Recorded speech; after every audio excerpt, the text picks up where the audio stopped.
जयकुमार गोरेंवर विनयभंगाचा आरोप करणाऱ्या महिलेला सातारा पोलिसांकडून अटक करण्यात आली आहे। 1 कोटींची खंडणी स्वीकारताना अटक केल्याची माहिती पोलिसांची आहे।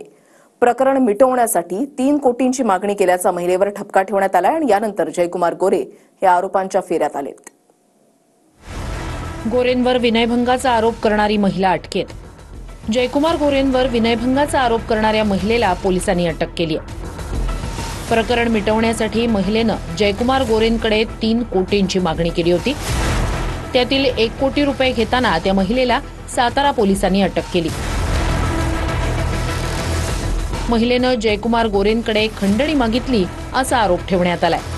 खंडणीचा विषय असू शकतो, फोनवरनं तसं लक्षात आलं। तिथं भेटल्यानंतर त्यांनी सांगितलं की मला आर्थिक हे करून द्या, सेटलमेंट तुम्ही करून द्या। मी त्यांना सांगितलं तुमच्यावर अत्याचार झाला असेल तर निश्चितपणे आम्ही देखील तुम्हाला मदत करू, पण ते म्हणले तसं काही नाहीये, आम्हाला तुम्ही सेटलमेंट करून द्या, तुमचे ते जुने मित्र आहेत, तुमचे ऐकतील। 1 कोटी देण्या इतकं त्या महिलेकडे नेमकं काय होतं असा सवाल रोहित पवारांनी विचारलाय। तर त्या महिलेच्या पिशवीत पैसे टाकण्यात आले का असा संशय सुप्रिया सुळेंनी व्यक्त केलाय। 1 कोटी रुपये दिले कशाला?